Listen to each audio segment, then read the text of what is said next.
Hello all, it's Tuesday morning. லஞ்சுக்கு வத்த குழம்பு ப்ரிப்பேர் பண்ணுறதுக்கு கிச்சனுக்கு வந்ததுமே ஃபஸ்ட்டு கொஞ்சமாக புளி ஊற போட்டுட்டேன். ஆல்சோ ஒரு சௌச்சோ இருந்தது, ஸோ அதை கூட்டு பண்ணிடலாமேன்னு பீல் பண்ணி கட் பண்ணி எடுத்துக்கிட்டு சைமல்டேனியஸாக பாசிப்பருப்பு வேக வச்சு எடுத்துக்கிட்டேன். அண்ட் வத்த குழம்பு ப்ரிப்பேர் பண்ணதுக்கப்புறமா மார்னிங் பிரேக்ஃபாஸ்ட்டுக்கு தோசை மாவு எடுத்து வெளியே வச்சுட்டு சட்னியும் ரெடி பண்ணிட்டேன். ஒரு மிக்ஸி ஜாரில் 4 பல்லு பூண்டு, ஒரு துண்டு இஞ்சி, தக்காளி, வரமிளகாய் ஆட் பண்ணிவிட்டு தேவையான அளவுக்கு உப்பு சேர்த்துக்கிட்டு நல்ல ஒரு மைய விழுதாக அரைச்சிக்கணும்.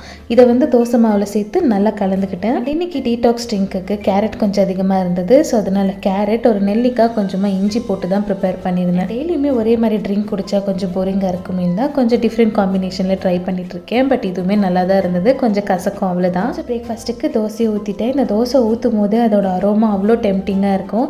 கண்டிப்பாக இந்த மாதிரி சிம்பிளாக டிஃப்ரெண்ட்டாக நீங்களும் ட்ரை பண்ணி பாருங்கள். பார்க்கவும் ரொம்ப கலர்ஃபுல்லாக இருக்குல்ல, செம்ம டேஸ்டியாக இருக்குன்னு ஹஸ்பண்ட் ஒரு ஃபீட்பேக் கொடுத்துருந்தாங்க. கையோட லஞ்ச் பாக்ஸும் பேக் பண்ணிட்டேன். இந்த மினி விளாக் பிடிச்சிருந்தா மறக்காமல் ஒரு லைக் கொடுங்க. அடுத்த ஒரு வீடியோவில் பார்க்கலாம் ஃப்ரெண்ட்ஸ். பாய்.